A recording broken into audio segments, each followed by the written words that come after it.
अस्सलाम वालेकुम दोस्तों, मेरा नाम डॉक्टर अली असगर है और आज की इस वीडियो में हम डिस्कस करने जा रहे हैं most important MCQs of immunity.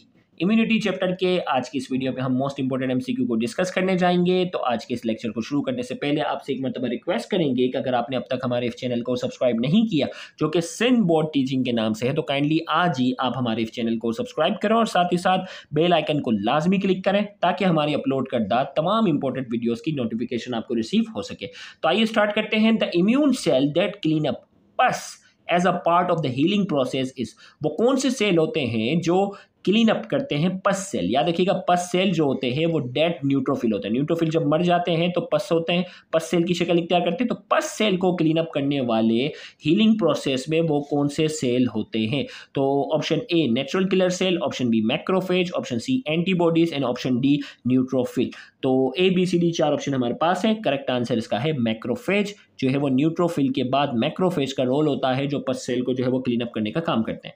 Next MCQ हमारे पास है, skin is dash in nature due to the secretion of sebaceous gland. Skin की जो नेचर होती है वो कौन सी होती है? एसिडिक, बेसिक, न्यूट्रल या नन ऑफ दिस? तो ए बी सी डी चार ऑप्शन हमारे पास है। करेक्ट आंसर है एसिडिक है। सिक्रीशन ऑफ सेबेशियस या स्वेट ग्लैंड की वजह से इसकी नेचर होती है वो एसिडिक होती है। नेक्स्ट हमारे पास है, cell mediated response is produce by. Cell mediated response जो है वो कौन प्रोड्यूस करता है? Option A B lymphocyte, option B T lymphocyte, option C antigen and option D antibodies. A B C D हमारे पास हैं, चार ऑप्शन हमारे पास हैं। तो करेक्ट आंसर इसका है टी लिम्फोसाइट्स जो है वो सेल मीडिएटेड रिस्पॉन्स प्रोड्यूस करते हैं।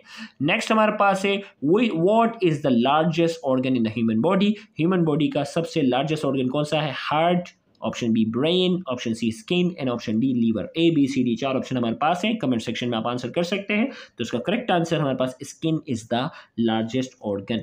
नेक्स्ट हमारे पास है, which of the following is a variant disease that primarily affect the immune system? इनमें से कौन सी डिजीज है जो स्पेशली प्राइमरली, इसका प्राइमरी फोकस होता है इम्यून सिस्टम को मुतासर करना? Option A influenza, option B tuberculosis, option C AIDS, option D malaria. A B C D हमारे पास चार ऑप्शन है। इसका करेक्ट आंसर हमारे पास जो है वो C AIDS is the correct answer. Next हमारे पास है, the cell mediated immune system consist of T cell originate in the bone marrow but moves to the dash when their development is completed. Cell mediated immune system जो है वो T cells जो produce करते हैं और ये bone marrow से निकलने के बाद किस ऑर्गन के पास जाते हैं? Option A bone marrow, option B tissue, option C thymus and option D pancreas. A B C D हमारे पास है। करेक्ट आंसर इसका जो है वो C thymus is the correct answer. Next हमारे पास है, which of the following is responsible for the formation of antibodies in response to an infection? इनमें से कौन सा जो है वो एंटीबॉडीज बनाने का काम करते हैं? Option A T cell, option B B cell, option C red blood cell, option D platelet. A B C D हमारे पास है। आपने एक ऑप्शन सेलेक्ट करना है। करेक्ट आंसर है बी सेल जो होते हैं वो बी सेल जो होते हैं वो एंटीबॉडीज जो है वो बनाने का काम करते हैं। नेक्स्ट हमारे पास है, all of the following, all of the following are true about neutrophil except. चार ऑप्शन हमारे पास हैं, तीन ऑप्शन करेक्ट हैं, एक रॉन्ग स्टेटमेंट हमें सेलेक्ट करना है। Option a most abundant form of WBC, WBC इसमें सबसे बड़ी तादाद में है। हैव शॉर्ट लाइफ स्पेन, जिंदगी बड़ी छोटी होती है। Made by the thymus gland, thymus gland बनाते हैं। D release by the bone marrow. A B C D चार ऑप्शन हमारे पास हैं। कमेंट सेक्शन में एक ऑप्शन सेलेक्ट कर सकते हैं। तो इसका correct answer made by the thymus gland, thymus gland नहीं बनाते, बोन मेरो बनाते हैं, जिंदगी छोटी होती है और सबसे ज्यादा पाए जाने वाले ये डब्ल्यूबीसीज होते हैं।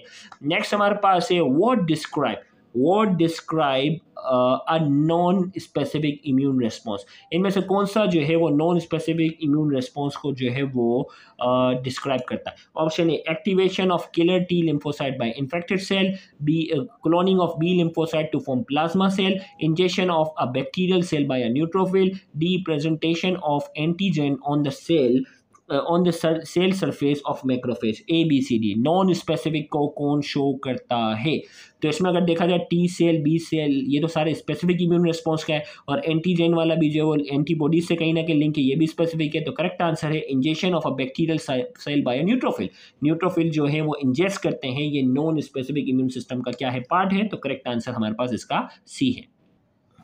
नेक्स्ट हमारे पास है ग्रेन्युलोसाइट्स आर। ग्रेन्युलोसाइट्स इनमें से कौन से हैं? Option A, B, C, D.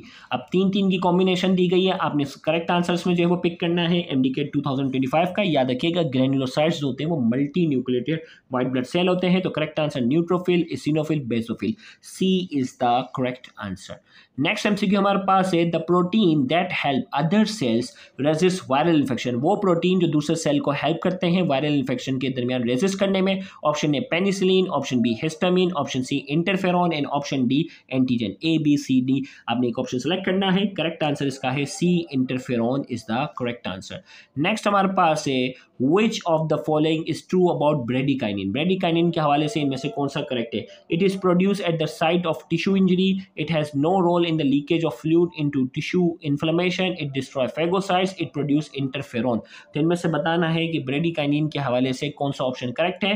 तो option A is the correct answer, it is produce at the site of tissue injury. Tissue injury की साइट पे क्या होता है? ये प्रोड्यूस होता है।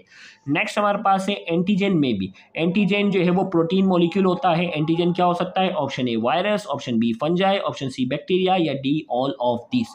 तो करेक्ट आंसर हमारे पास है D all of this is the correct answer. तो यहाँ जाकर हमारे जो है वो इम्यूनिटी का पहला लेक्चर जो है वो मुकम्मल होता है। इंशाल्लाह नेक्स्ट लेक्चर में हम यहीं से कंटिन्यू करेंगे। तब तक के लिए अपना ख्याल रखिएगा। अल्लाह हाफिज़।